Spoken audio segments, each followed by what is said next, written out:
Hello दोस्तों, स्वागत है आपका एक नई वीडियो में। आज की इस वीडियो में हम हिंदी गद्य विकास से बहुत ही ज़्यादा महत्वपूर्ण प्रश्न देखेंगे। जी हाँ दोस्तों, अगर आप इस वीडियो को पूरा देख लेते हो तो 100% गारंटी है कि आपकी रचना एक भी गलत नहीं होंगी। 100% गारंटी है इसी बात की कि जितनी भी रचनाएं हम बताएंगे इसी में से रचनाएं बोर्ड्स एग्जाम 2024 में पूछी जाएंगी। तो चलिए दोस्तों, आज की इस वीडियो को शुरू करते हैं। और दोस्तों, आप इस बात का पूरी तरीके से ध्यान रखें कि अगर आप आगे के 10 क्वेश्चंस को सही कर देते हैं, यानी कि हिंदी गद्य विकास से पूछे गए प्रश्न को सही कर देते हैं और हिंदी पद्य विकास से पूछे गए प्रश्न को सही कर देते हैं, तो एग्जामिनर के ऊपर एक अच्छा जो है इफेक्ट पड़ता है। यानी कि वो समझ जाता है कि जो ये स्टूडेंट है ये पढ़ने में काफ़ी अच्छा है और उसी प्रकार से आपके नंबर भी बढ़ जाते हैं। ठीक है, तो चलिए दोस्तों, आज की इस वीडियो को शुरू करते हैं। सबसे पहले हम देखेंगे वासुदेव शरण अग्रवाल जी की रचनाएं कौन कौन सी हैं। तो इनकी रचनाएं हैं कल्पवृक्ष, पृथ्वीपुत्र, भारत की एकता, माता भूमि। यहाँ पर कल्पवृक्ष, पृथ्वीपुत्र और माता भूमि बहुत ही ज्यादा महत्वपूर्ण है क्योंकि ये कई बार बोर्ड एग्जाम में पूछे जा चुके हैं। ठीक है, रिपीटेड क्वेश्चंस बोर्ड एग्जाम में बहुत ही ज्यादा पूछे जाते हैं, इसलिए इन तीनों रचनाओं को आप जो है अच्छे तरीके से याद कर लें। आपके सिलेबस में जो चैप्टर नंबर 1 है राष्ट्र का स्वरूप, ये इनके जो है पृथ्वीपुत्र नामक निबंध संग्रह से ही लिया गया है। ठीक है, और इन्होंने कुछ जो है पुस्तकें भी संपादित की हैं। उनमें से है उर्ज्योति, कला और संस्कृति, भारत सावित्री, कादंबरी, पोद्दार, अभिनंदन ग्रंथ आदि। इनमें जो उर्ज्योति है ये बहुत ही ज्यादा महत्वपूर्ण है, ये 2-3 बार जो है बोर्ड्स एग्जाम में पूछी जा चुकी है। ठीक है, फिर उसके बाद में आपके दूसरे जो है लेखक है डॉक्टर हजारी प्रसाद द्विवेदी जी। ठीक है, तो इनके जो इतिहास है वो है हिंदी साहित्य का इतिहास, हिंदी साहित्य का आदिकाल, हिंदी साहित्य की भूमिका। ठीक है, इन्होंने कुछ निबंध संग्रह भी प्रकाशित किए जैसे कि अशोक के फूल, ये बहुत ही ज्यादा महत्वपूर्ण है, आपका चैप्टर नंबर 2 है। फिर उसके बाद में कुट्टज है, विचार प्रवाह है, विचार और वितर्क है। फिर उसके बाद में कल्पलता है और आलोक पर्व। आलोक पर्व बहुत ही ज्यादा महत्वपूर्ण है और कल्पलता भी बहुत ही ज्यादा महत्वपूर्ण है। आप जो है इन रचनाओं को खूब अच्छे तरीके से पढ़ लें और अच्छे से तैयार कर लें, जिससे कि बोर्ड एग्जाम में एक भी रचनाएं आपसे मिस ना होने पाए। और आप इस बात का पूरी तरीके से ध्यान रखें, जितनी रचनाएं हम बता रहे हैं रचनाएं केवल इसी में से पूछी जाएंगी, इससे बाहर एक भी रचनाएं नहीं पूछी जाएंगी। ठीक है, और उसके बाद में इन्होंने साहित्यिक और आलोचनात्मक ग्रंथ भी लिखे हैं जैसे कालिदास की लालित योजना, कबीर, साहित्य साचर, साहित्य का मर्म। ठीक है, यहाँ पर जो कालिदास की लालित योजना है ये बहुत ही ज्यादा महत्वपूर्ण है, 5 से 6 बार पूछा जा चुका है। ठीक है, फिर उसके बाद में इन्होंने उपन्यास भी लिखे हैं जैसे बाणभट्ट की आत्मकथा, बहुत ज्यादा महत्वपूर्ण है। फिर उसके बाद में अनामदास का पोथा, चारुचंद्र लेख और पुनर्नवा। हम जितना बता रहे हैं बहुत ज्यादा महत्वपूर्ण है, आपको ऐसी रचनाओं को बिल्कुल छोड़ करके बोर्ड एग्जाम में नहीं बैठना है। खूब अच्छे से आप अपना प्रॉपर नोट्स बनाइए, तैयार कीजिए, अच्छे से लिख लिख करके पढ़िए, जिससे कि आप बोर्ड एग्जाम में रचनाओं को भूले ना, क्योंकि रचनाएं भूलती बहुत हैं। ठीक है, द्विवेदी जी को विद्यानिवास मिश्र ने यह भी कहा था कि द्विवेदी जी बहुश्रुत हैं और कथा कौतिकी भी हैं। कई बार ऐसे पूछ लेता है कि ये कथन किसका है, कि द्विवेदी जी बहुश्रुत हैं और कथा कौतिकी भी हैं, तो ये कथन किसका है, ये डॉक्टर विद्यानिवास मिश्र का है जिन्होंने द्विवेदी जी के लिए कहा था। ठीक है, और कई बार पूछ लेता है आचार्य हजारी प्रसाद द्विवेदी को जो है पद्म भूषण की जो है उपाधि से कब सम्मानित किया गया या कब विभूषित किया गया, तो 1957 ईस्वी में। ठीक है, आपका जो तीसरा नंबर लेखक है वो है प्रोफेसर जी सुंदर रेड्डी जी। इन्होंने लिखा है भाषा और आधुनिकता। इनका जीवन काल है 1919 ईस्वी से 2005 ईस्वी तक। ठीक है, और जो वासुदेव शरण अग्रवाल जी हैं इनका जीवन काल है 1904 ईस्वी से 1967 ईस्वी तक। हजारी प्रसाद द्विवेदी का जीवन काल है 1907 ईस्वी से 1979 ईस्वी तक। आप इस बात का पूरी तरीके से ध्यान रखें कि बोर्ड एग्जाम में आपको एक भी प्रश्न छोड़ करके नहीं आना है।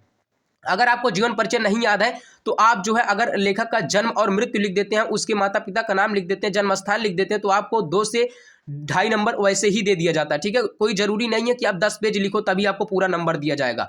आप इस बात का पूरी तरीके से गांठ बांध लो कि जो है हमें बोर्ड एग्जाम में हर क्वेश्चन को टच करके आना है। अगर कोई जैसे भीख नहीं देगा तो कटोरा नहीं छीन लेगा ना, अगर पूरा नंबर नहीं देगा तो मतलब ऐसा नहीं है कि थोड़ा बहुत भी नहीं देगा, थोड़ा बहुत तो दे ही देगा। ठीक है, तो आप जो है न लिखने से अच्छा है कि something is better than nothing, यानी कुछ न लिखने से अच्छा है कि आप कुछ लिख करके आए।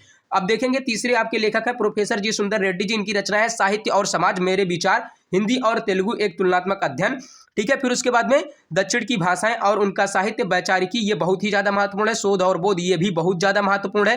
फिर उसके बाद में बेलगू दारुल Telugu language problem in India, ये इनके संपादित अंग्रेजी ग्रंथ थे। ठीक है, फिर उसके बाद में आते हैं डॉक्टर APJ अब्दुल कलाम, जिन्हें हम मिसाइल मैन के नाम से भी जानते हैं। इनकी जो है पुस्तकें देखते हैं, कलाम जी की पुस्तकें हैं India 2020, a vision for the new millennium 1998। ठीक है, इनका जो जीवन काल था वो था 1931 ईस्वी से 2015 ईस्वी तक। ठीक है, इनका जीवन काल था 1931 ईस्वी से 2015 ईस्वी तक, डॉक्टर APJ अब्दुल कलाम का। ठीक है, फिर इन्होंने दूसरी जो अपनी पुस्तकें लिखी थी wings of fire and autobiography 1999। ठीक है, फिर उसके बाद में इनकी तीसरी जो बुक थी उसका नाम था अग्नि की उड़ान हिंदी, ये बहुत ज्यादा महत्वपूर्ण है। अग्नि की उड़ान बहुत ही ज्यादा महत्वपूर्ण है, 1999। ठीक है। फिर ignited minds unleashing the power within India 2002, ठीक है। फिर उसके बाद में यहाँ पर पांचवा इनका है आरोहण प्रमुख स्वामी जी के साथ मेरा आध्यात्मिक सफर, ये भी बहुत ही ज्यादा महत्वपूर्ण है, ठीक है। आरोहण प्रमुख स्वामी जी के साथ मेरा आध्यात्मिक सफर, ये बहुत ही ज्यादा महत्वपूर्ण है। आप इन्हें जो है अच्छे से तैयार कर लें, इन रचनाओं को बहुत ही अच्छे से आप तैयार कर लें, ठीक है। फिर उसके बाद में हम देखते हैं कलाम जी के कुछ पुरस्कार भी थे, जैसे कि पद्म भूषण था, इन्हें दिया गया था 1981 ईस्वी में, ठीक है। 1981 ईस्वी में क्या दिया गया था, पद्म भूषण दिया गया था। फिर उसके बाद में पद्म विभूषण भी इन्हें दिया गया 1990 ईस्वी में। भारत रत्न इन्हें दिया गया 1997 ईस्वी में। फिर उसके बाद में वान ब्राउन अवार्ड भी इन्हें दिया गया 2013 ईस्वी में, ठीक है। फिर उसके बाद में आते हैं आपके लेखक कन्हैयालाल मिश्र प्रभाकर। कन्हैयालाल मिश्र प्रभाकर का जीवन काल है 1904 ईस्वी से 1995 ईस्वी तक, ठीक है। इन्होंने क्या लिखा था, रॉबर्ट नर्सिंग होम में, रॉबर्ट नर्सिंग होम में। इनका जीवन काल क्या है, 1906 ईस्वी से 1995 ईस्वी तक। इनकी रचनाएं क्या है, आकाश के तारे, धरती के फूल, जिंदगी मुस्कुराई, भूले बिसरे चेहरे। भूले बिसरे चेहरे किसकी रचना है, कन्हैयालाल मिश्र प्रभाकर की। क्या है, रेखा चित्र है। और कई बार पूछ लेता है भूले बिसरे चित्र, ये किसकी रचना, भगवती चरण वर्मा का उपन्यास है। उसके बाद में दीप जले शंख बजे, महके आंगन चहके द्वार, माटी हो गई सोना, बाजे पयलिया के घुंघरू, क्षण बोले कण मुस्काए। आप इस बात का इसमें ध्यान दीजिए, आकाश के तारे, यानी कि ये सब जितनी भी रचनाएं की गई हैं ये नेचर से रिलेटेड हैं, जैसे आकाश के तारे, धरती के फूल, फिर उसके बाद में दीप जले शंख बजे, ठीक है, महके आंगन चहके द्वार, माटी हो गई सोना, ये सब जो है नेचर से रिलेटेड है। तो आप ऐसे तैयार कर लेंगे कि जो आकाश आ जाएगा, जिसमें माटी आ जाएगा, धरती आ जाएगा, ये सारी रचनाएं किनकी हैं, कन्हैयालाल मिश्र प्रभाकर जी की हैं, ठीक है। इन्होंने संपादन भी किया था, इन्होंने ज्ञानोदय का संपादन किया, नया जीवन का संपादन किया और विकास का संपादन किया, ठीक है। इनके संस्मरण भी है जैसे मेरे पिताजी, ठीक है। तो आप अच्छे से इन रचनाओं को खूब अच्छे से आप तैयार कर लीजिए, जिससे कि बोर्ड एग्जाम में एक भी रचना आपका जो है छूटे ना, ठीक है। फिर उसके बाद में आपका 6 नंबर आता है हरिशंकर परसाई, ये बहुत ही ज्यादा महत्वपूर्ण है। हरिशंकर परसाई जी बहुत ही ज्यादा महत्वपूर्ण है। इनका जीवन काल है 1924 ईस्वी से 1995 ईस्वी तक। इन्होंने लिखा है निंदा रस, ठीक है। इनकी कहानी संग्रह हंसते हैं रोते हैं जैसे उनके दिन फिरे। फिर उसके बाद में इन्होंने उपन्यास भी लिखे हैं, रानी नागफनी की कहानी, तट की खोज। फिर उसके बाद में इन्होंने निबंध संग्रह भी लिखे हैं, तब की बात और थी और भूत के पांव पीछे, ये इनके क्या है, निबंध संग्रह है। बेईमान की परत, पगडंडियों का जमाना, सदाचार की ताबीज, शिकायत मुझे भी है और अंत में इनकी रचना है, ठीक है। तो हरिशंकर परसाई जी की रचनाएं भी आप अच्छे से तैयार कर लीजिए, तब की बात और थी और भूत के पांव पीछे, ये बहुत ही ज्यादा महत्वपूर्ण है। आप जो है इन रचनाओं को खूब अच्छे तरीके से पढ़ करके याद करके ही बोर्ड एग्जाम में जाएं, नहीं तो आपको पछताना पड़ेगा, ठीक है। अब यहाँ पर कुछ अन्य रचनाएं भी हैं, उन्हें भी हम देख लेते हैं।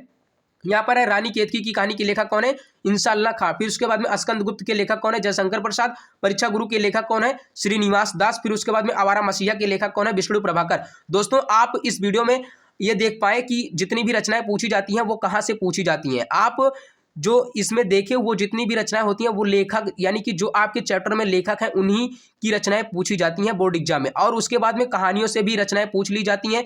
और फिर उसके बाद में कुछ पत्रिकाएं भी हैं जो कि बहुत ज़्यादा महत्वपूर्ण है। नेक्स्ट वीडियो में हम केवल पत्रिकाओं पर ही एक वीडियो बना देंगे, ठीक है, आपको बता देंगे और अच्छे से समझा देंगे। चलिए दोस्तों, वीडियो देखने के लिए बहुत बहुत धन्यवाद। अगर ऐसी वीडियोज़ आप लगातार देखना चाहते हैं तो चैनल के साथ जुड़े रहें। मिलते हैं किसी अगली वीडियो में, तब तक के लिए जय हिंद, वंदे मातरम।